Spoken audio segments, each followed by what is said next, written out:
Zee Marathi, चर्चाही होणारच. कुंभोजातील ब्रह्मकुमारी ईश्वरीय विश्वविद्यालयाच्या सेवा केंद्राचा वर्धापन दिन मोठ्या उत्साहात आणि भक्तिभावाच्या वातावरणात साजरा करण्यात आला. या कार्यक्रमाला परिसरातील नागरिक, सेवाधारी बंधू भगिनी तसेच ब्रह्मकुमारी संस्थेचे सदस्य मोठ्या संख्येने उपस्थित होते. कार्यक्रमाची सुरुवात राजयोग ध्यानानं करण्यात आली. त्यानंतर ईश्वरीय ज्ञान, मानवी जीवनातील मूल्य, शांती व सद्भावना यावर आधारित विचार मांडण्यात आले. ब्रह्मकुमारी सेवा केंद्राच्या संचालिका शिल्पा बहनजी यांनी संस्थेच्या कार्याचा आढावा घेत समाजात नैतिक मूल्य, आत्मिक जागृती व सकारात्मक विचार रुजवण्यासाठी केंद्र करत असलेल्या सेवांचं महत्त्व विशद केलं.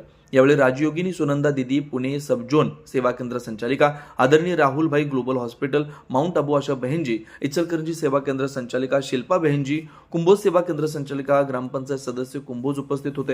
यावेळी सुनंदा दिदींचा राष्ट्रपती पुरस्कार मिळाल्यामुळे ग्रामपंचायत कुंभोज यांच्या वतीने सत्कार करण्यात आला. कार्यक्रमात दीप प्रज्वलन, केक कटिंग, आध्यात्मिक नृत्याद्वारे सर्वांचं स्वागत करण्यात आलं.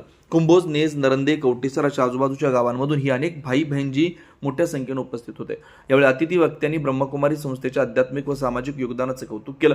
राजयोग ध्यानामुळे तणावमुक्त जीवन, आत्मविश्वास आणि मानसिक शांतता कशी प्राप्त होते याबाबत मार्गदर्शन करण्यात आलं. कार्यक्रमात सांस्कृतिक सादरीकरण, अनुभव कथन तसेच सेवा कार्यात योगदान देणाऱ्या सेवाधाऱ्यांचा सत्कार करण्यात आला. अखेरीस सर्वांसाठी प्रसाद व स्नेहभोजनाचं आयोजन करण्यात आलं. वर्धापन दिनानिमित्त आयोजित या कार्यक्रमामुळे उपस्थितांना आध्यात्मिक ऊर्जा, शांतता, सकारात्मकतेचा अनुभव मिळाल्याची भावना अनेकांनी व्यक्त केली.